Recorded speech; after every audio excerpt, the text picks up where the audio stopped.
All right. So this interview is being conducted for the Veterans History Project for the Library of Congress. The veteran's name is Don Bergin. He was born on October 29th, 1941. He served in the Army during the Vietnam War. He achieved the rank of lieutenant colonel, and we are recording this on December 17th, 2020. I am Lucas DeBenedetti, and I'm conducting this interview, no relation. Okay, so you were saying about the draft? Okay. When I was a freshman in college, at that time, there was a draft in the US.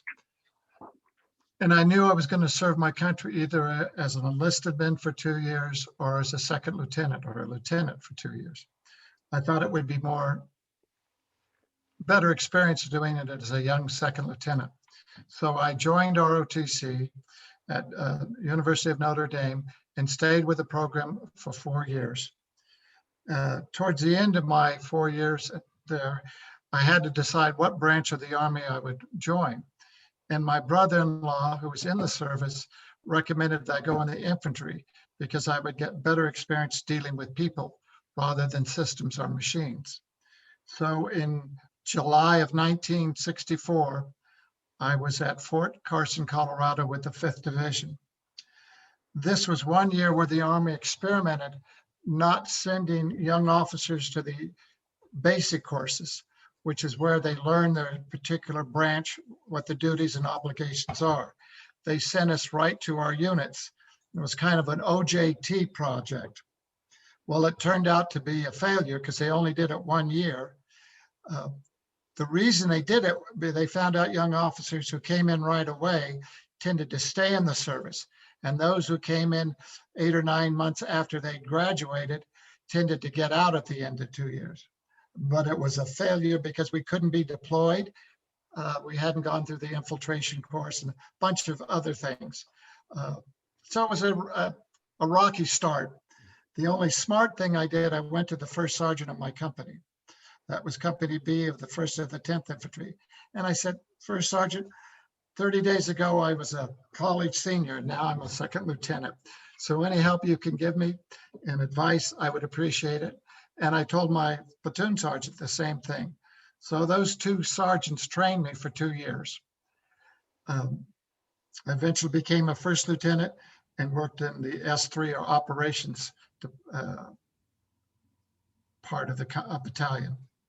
And it was towards the end of my 2-year obligation, and the Vietnam War was starting. And I'd been trained as an infantry officer. I got awarded the Expert Infantry Badge, which is a series of 10 tests. I thought I was a competent lieutenant. So I volunteered to go to Vietnam. That would be an extra year of service. And en route to Vietnam, I went to airborne school and jungle warfare school. And sometimes in the service, little things happen unexpectedly. When I reported in Vietnam, I was sent to the replacement detachment, Camp Alpha.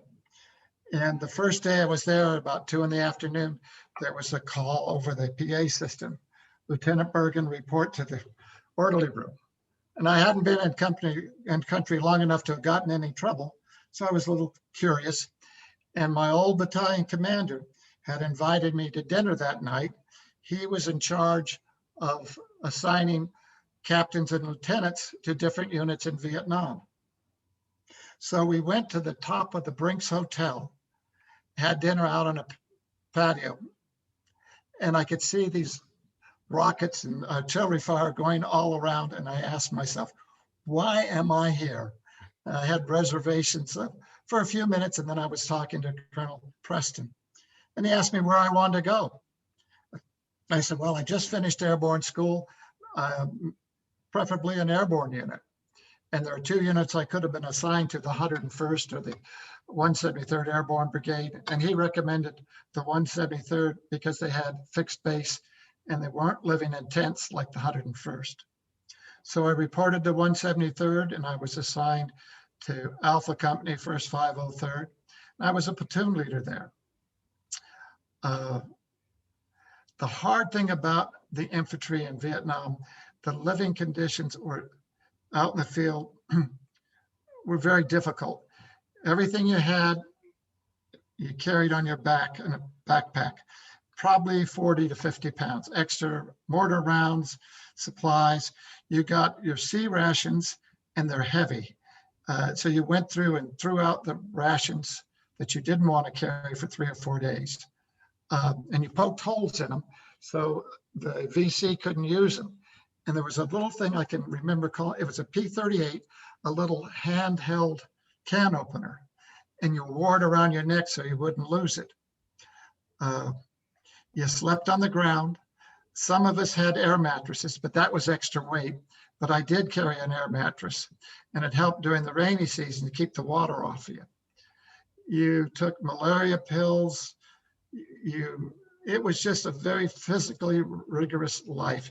You're out in the field 2 to 3 weeks, and then you would go back for a couple of days, get cleaned up, refurbish all the equipment. I can remember 2 specific instances that are still with me. You usually went single file in a trail. And I can remember one day looking up, and you would pass the word. If there were punji snakes or something along the trail that could be dangerous, it would be passed back. And the guy in front of me said, "There's a snake on your right." And I looked around, right at eye level was this green bamboo bush viper. Beautiful lime green snake with a rainbow color along its side. And it was about 6 inches from my head. And you're kind of tired, but all of a sudden you get a tremendous adrenaline rush. And it bothered me. And I told the guy behind me, "There's a snake right there. I don't care for snakes." And being that close to a dangerous snake was exciting. I wouldn't say exciting. It made a very big impression on me. Later on in my tour, I became the mortar platoon leader, 4.2-inch mortar platoon leader. And the mortar, it's like a 105 cannon mortar. And we would dig perimeter pits and put the mortar in these pits to fire. And we would do random firings, what we call H&I, harassing and interdicting fire. And we'd do them like 3 times a night. My platoon sergeant and I would alternate who was going to stand watch while our mortars fired. And we fired a series of rounds out, maybe 20 rounds. And afterwards, I would go and talk to the individual crews. We had 4 mortars. And one of the crew members said, "There's a snake in our parapet." And we had red lens flashlights, and we looked down, and there were 2 big, about 6 feet long snakes wrapped around each other. And I said, "All right, kill them." And we had shovels, and they killed them. And then the next morning we looked at them, and they were kind of a dark brown color with yellow bands alternating across. And the XO of the battalion said, "Well, they're not poisonous because they don't have fangs." I said, "Okay." And then a friend of mine, another lieutenant, went to Bangkok, and he went to the zoo. And he said, "Sir, when he got back, there's the deadliest snake in Southeast Asia is the banded crate. And that's what was in the pit." And one of my gunners had skinned the snake, and it was almost 6 feet long. They're neurotoxic rather than hemotoxic, very deadly. So that was my snake episode.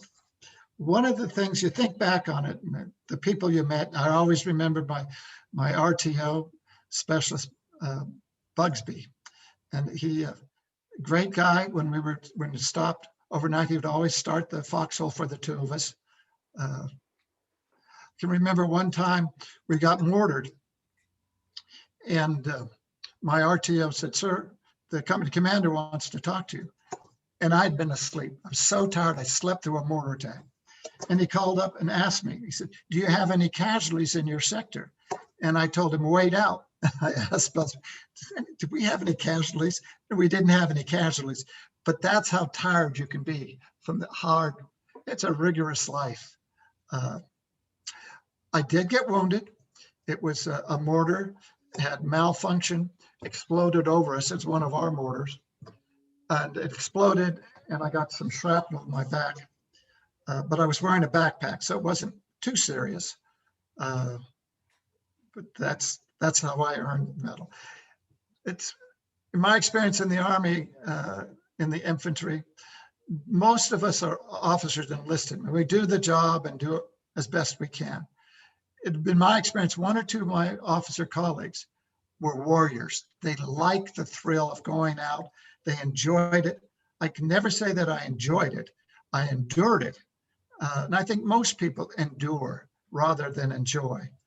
It takes all kinds, but that would be some of my memories of that first unit. And the Army's kind of, they're interesting people, interesting things. We had the headquarters company commander was back in the rear area, and we had a guard station. And the brigade commander, a general, came by one afternoon, and the guard was asleep. And he talked to the company commander. He said, "Don't ever have that guards fall asleep here guarding your entrance." 3 days later, the general came back, and the guard was asleep. The company commander was relieved, and his punishment, he became the R&R officer for Australia. So they spent the rest of his tour in Vietnam and Australia, taking care of issues that happened when people went to R&R in Australia. Question, do I keep up with some of my colleagues? Yeah, one of my friends, a lot of them have passed, but a guy by the name of Carl Wenzel, he was a warrior. He stayed there in country probably 2.5 years, volunteered for the long range patrol, ended up in the Ranger Hall of Fame at Fort Benning, Georgia. But he was an exception. Most of us did our jobs, did it well, and that was my experience. It was just a difficult, hard life. I can remember reaching up in my head to see if my helmet was on, because you got so used to wearing that helmet, you'd feel it if it's still on your head. And when we come back from operations, we would have downtime. And I can remember going over to Air Force Base. All these enlisted men and officers lived in air-conditioned quarters, and we were living in shanties, if you will, wooden, no air conditioning. It was a whole different experience for someone in the Army as opposed to the Air Force. Questions about the first tour? So how long were you over there for the first tour? It was a year. Just a It year? was 12 months for the Army, 13 months for the Marine Corps. And you entered as an officer because of the ROTC, right? That's correct. I went over as a first lieutenant and returned to the United States as a captain. We were so short of officers, the length of time in service for promotions was reduced to like 2 years. 2 years in the Army. In 1966, you were promoted to captain. And then you were talking about how you just kind of did your jobs, and there were a few exceptions to that. Did you ever feel like you were under a lot of pressure? Or? You felt a sense of obligation. I'm not an outdoorsman. I hunted and fished as a kid, but I can remember walking through swamp areas and thinking, if I weren't a platoon leader leading this platoon, I don't think if I were by myself, I would never walk through this. You do things that are expected of you because of your position. So it's just how it is. You talk to your men, you take care of them. The one thing I didn't want to know who was married and who was single. I didn't want to make any decisions based on that. I can remember one time we were in a perimeter, and we were there about 3 days. So it was a 360-degree perimeter. Each platoon had a quarter of the perimeter. And on the second day, one of the enlisted men was wounded by a sniper. And the next day, another on the other side of the perimeter, someone was wounded by a sniper. And the company commander said, all right, I want each platoon leader to have a sweep of his sector, go out like 60 meters, and it's dense jungle. 20 feet, you can't see what's back in the perimeter. He wanted us to go out and search in our sectors for a sniper. And I said, okay. And I went back to my platoon sergeant. And I'm not very good at names, but I remember all these names. Sergeant Conway, I want you to find someone to go out with me, and we're going to look for that sniper. And we're going to leave in 20 minutes. So I took my M16 and made sure it was clean and all that. And in 20 minutes, Sergeant Conway said, okay, you and I are going out, Lieutenant. So the two of us looked for the sniper, didn't find it. But in retrospect, it was not a wise decision I made. I should have had 2 enlisted men go out, or a sergeant something. But I did it. And afterwards you think, I wanted to set the example, but thinking back, that probably wasn't a good. I could have done better, made a better decision. Came back after operations, and your fatigues and your boots were all right, but your fatigues were almost in rags. But you'd have a big steak dinner and beer, and you'd sleep. You'd take a good 10-hour sleep the first night you got back. So then I left Vietnam. I had completed 3 years of service. Came back to Reno, and I was separated from the Army, voluntarily separated. And they were protesting the war, and they're making all these exaggerated statements about how the infantry was treating people. It really annoyed me. And I was working at a casino, and I said, you know, this is not the life for me. I don't want to be in the casino business here in Reno. So I volunteered to go back to Vietnam. And the Army sent me back to Fort Benning, Georgia, for a week refresher on combat in Vietnam. And I'm thinking, I'd been gone 3 months. I don't really need this refresher course, but it was an interesting week for me. And they didn't have orders to go to Vietnam. So I became a company commander of a basic training company. And I was there almost a year. And I got a call from the Department of Army and said, where are you? And I said, I'm here at Fort Benning waiting for orders to Vietnam. And they said, well, you need to go to Vietnam as an advisor. And I had an application into flight school completed. I just was holding it because I hadn't really made up my mind. Did I want to be an aviator? And because I really enjoyed being in the infantry. And as he's talking, I took the application out of my hold box and put it in my out box. And I said, Major, I've already got an application into flight school. So, and about 2 months later, I was at Fort Walters, Texas, in flight school. And the flight school there is like 11 months long. It started in October for me, and I finished up in July 1st, 1969. So then I was deployed back to Vietnam and served in support of the unit I was with first, the 173rd Airborne Brigade. It was such a different life. As a pilot, you flew, and there were long days flying. Up early, the crack of dawn, pre-flighting the aircraft, taking off at first light. About an hour after first light, because it's hard to really do a thorough pre-flight at night if you're going to be in combat. And you'd fly 5 or 6 hours that day, come back, post-flight your aircraft, and then go up and have a nice dinner, go to sleep. Such a different life than being in the infantry on the ground. I can remember extractions where we pick up troops, and they smelled so bad, you would fly slightly out of trim so you wouldn't smell them. And when I was in the infantry on the ground, you never smelled them. You were all ripe, you know, but you didn't smell the other ones because everyone smelled the same. It kind of was interesting, different insight, different type of war.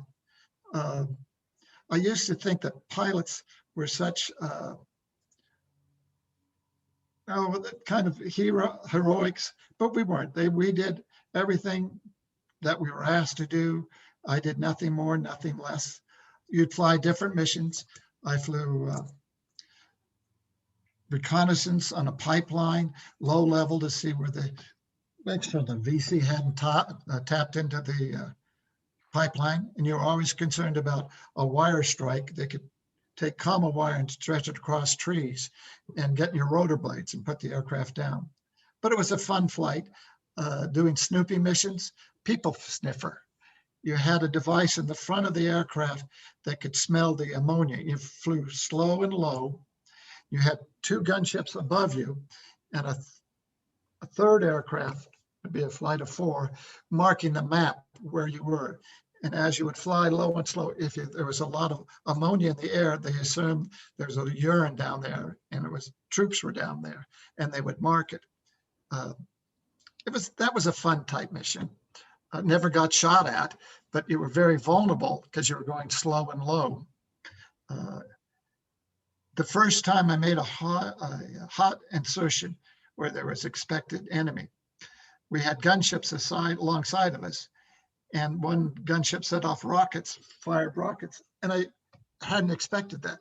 It really startled me. All of a sudden, you hear this big explosion next to you, and then you see the gunship. So had I known that they were going to fire rockets that close to me, it wouldn't have bothered me, but it was the surprise of it all. I can remember being very surprised at that. It was a much easier, less physically rigorous as a pilot. And you were doing something, you were engaged. You didn't think about being shot at because you were flying or talking on the radios. You were very busy, where on the ground, it was much more realistic when you were shot at and all that. That was a different type of fear. So I had a great career. I wanted to only stay in 20 years because of my children. I didn't want them to move in high school. So the Army was a great experience for me. My son was never interested in joining the Army, but it's a different time and different era. Now there's no draft and we have a professional Army. Questions? Which one did you say, did you prefer either the infantry or being a pilot? It was much easier being a pilot. It was not nearly as physically rigorous. Mhm.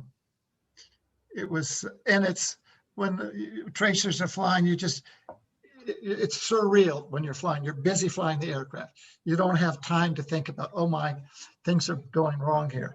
Where in the infantry, you knew things were going wrong here. It was physically, it was different. There's a lot of pride in having been an infantryman. We wear a combat infantryman's badge on our uniforms, but people know that you've been in the infantry. You are the point people of combat. So that there's a certain amount of pride to that. Being a paratrooper was another thing I take pride in being. But I was a 5-jump commando. I only went to jump school. Although I was in an airborne unit in Vietnam, we didn't make any jumps, pay jumps. It was a waste of resources. Okay, hold on 1 second. Did you, when you were a company leader, were most of your men did you have any like conflicts with them, or for the most part? No, because an airborne unit are all volunteers. You have to have gone to jump school and you volunteer for airborne duty. So they were all volunteers. They were good soldiers. Our unit, the unit I was in, initially deployed from Okinawa. So they had been in training in jungle warfare for over a year. So they were used to the terrain and the training. I was one of the first group of the replacements as they rotated units out. So I got the advantage of being with experienced combat leaders rather than a unit deploying right from the States and into combat where people had to learn the trade, if you will. Yeah. And as a pilot, you flew like troop transport helicopters, right? I flew Hueys, UH-1H. It was a crew of four, two pilots, two door gunners, and depending where you were, 6 to 8 infantrymen in extraction or insertion. But I was never shot down. Did you ever like make a drop off under really heavy fire No, we were very fortunate. At the time in 69, 70, we were more in pacification. So the war was, I won't say winding down, but it was a different type war than 66, 67. and And then I missed Tet, the big offense for the NVA. and then what was the uh, amount of time between your two tours? About a year and a half. Yeah. No, close.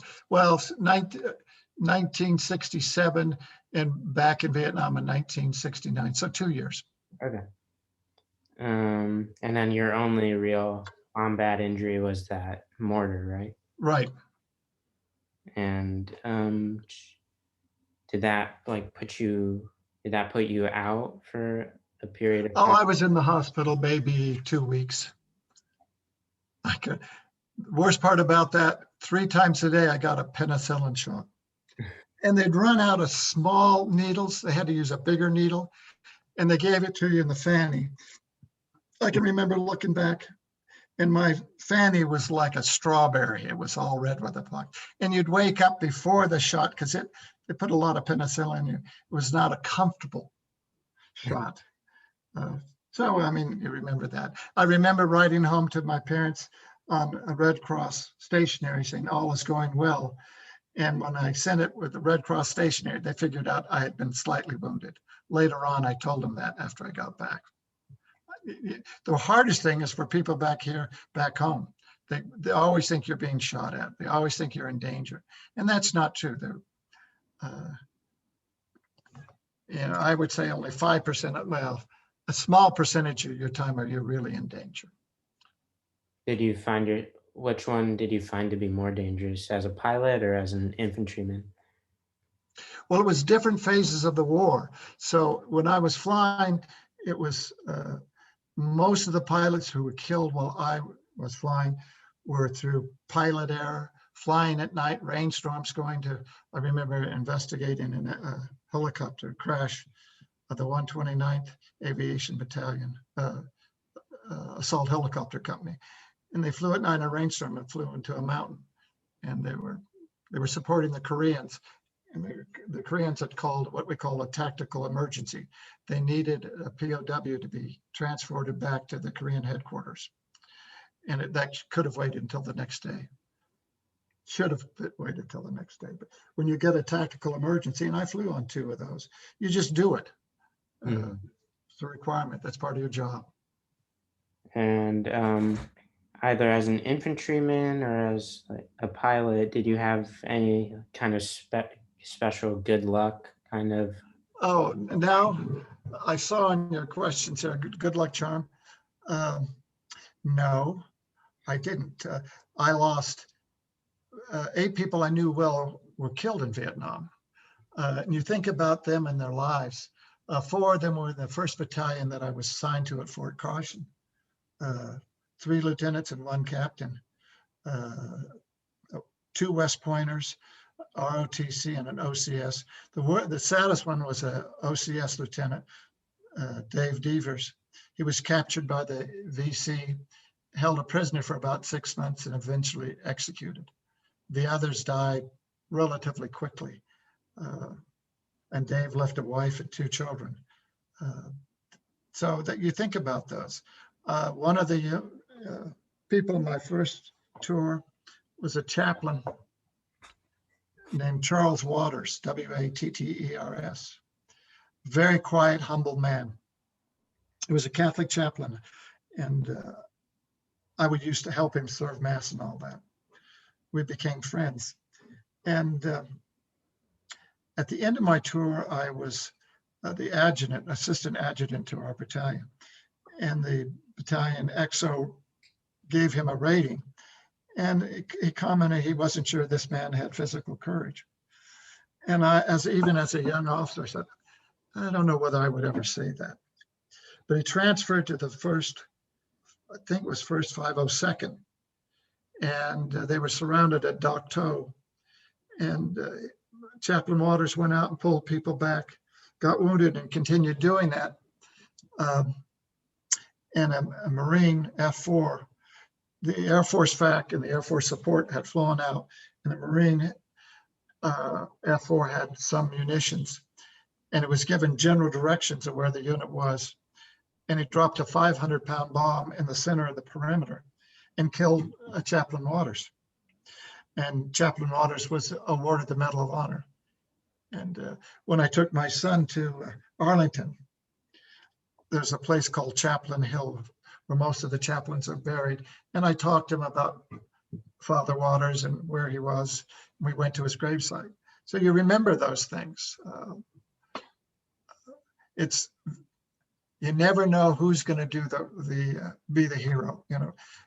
And some guys that are very boisterous and all that don't turn out to not be much of a hero. But Father Water was. You remember those things. Yeah. Two of my friends in flight school were killed in Vietnam. My first sergeant, when I had a training company, he was killed in Vietnam. I try to think of these men by their names when I go to church, because their lives were, you wonder what lives they could have had, what their life might have been had they not been in Vietnam.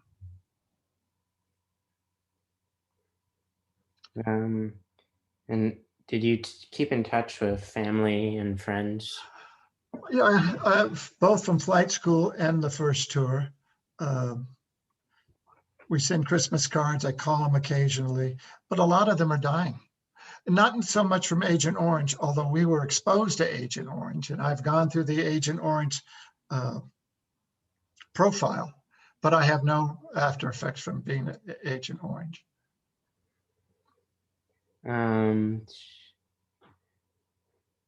Do you have any stories of interesting time being on leave or anything like that? No, what's that question again? Do you have any like interesting stories of when you were on leave or? No, my first tour, I went to Bangkok. My second tour, I met my fiance, who's now my wife, in Hawaii. They were a little hard to leave a fiance, but I was close to the end of my tour, so that made it a little easier. I always wanted to wait till about the 8th month before I went on R&R. Was that the first or second tour? That was the second tour. Okay. I was single my first tour and got married upon completion of my second tour. Okay. And did you stay in touch with your family while you were over there? Yeah, what we did, my second tour, I had a little recorder and with little cassette tapes, half-hour tapes, and it was easier for me to make tapes and send them back and forth. And there was maybe a 2-week delay. I did that more with my fiance than with my family, but that's only natural. Mm-hmm. But we would, when I got back, I had a shoebox full of these tapes, and we decided we might as well just throw them out. So eventually we disposed of them. And what did you go on to do after the completion of your career in the military? After my tour in Vietnam, I went to the Infantry Advanced course, which is about almost a year-long course. I was aware that after wars, there's a great deal of pressure to reduce the size of the standing army. So where you have the biggest buildup is in like the infantry and aviators. So there was what they call a rift, a reduction in force. And I knew it was coming, and I enjoyed the Army. So I said, what can I do to best benefit myself and the Army? And I decided to requested to go to graduate school. And so I went to graduate school for 2 years and then stayed and taught ROTC for 2 years while the reduction in force was going on. And that was probably a smart move because there were a lot of officers, great officers, real combat leaders, good men who were separated from the service. Some of them hadn't completed college, and that was a very easy criteria, but an unfair criteria. One of my, Ron Bath, a good friend of mine at flight school, was separated.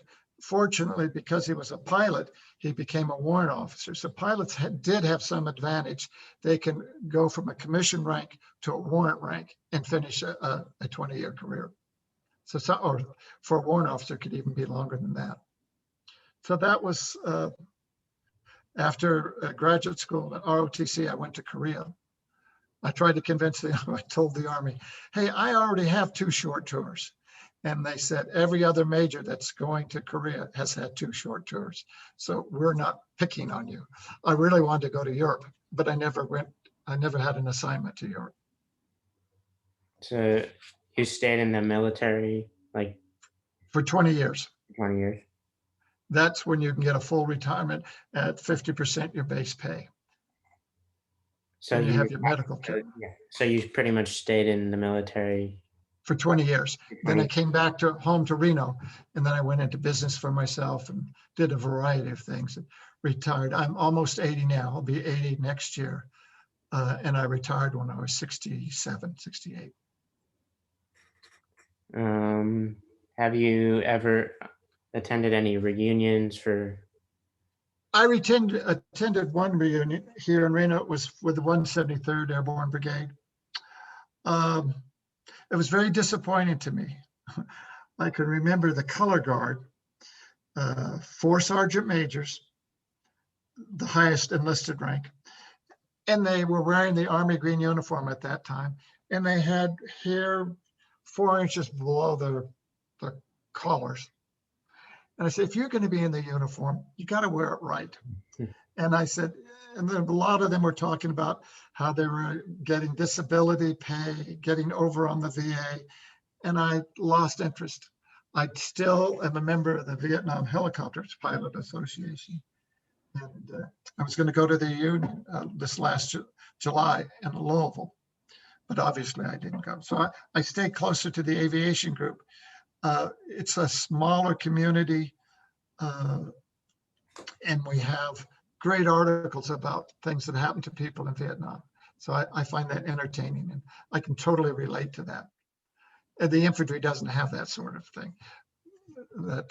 And the unit 173rd, I'm sure they still have reunions, but I'm no longer interested. I don't think you should take advantage of your service. Mm-hmm.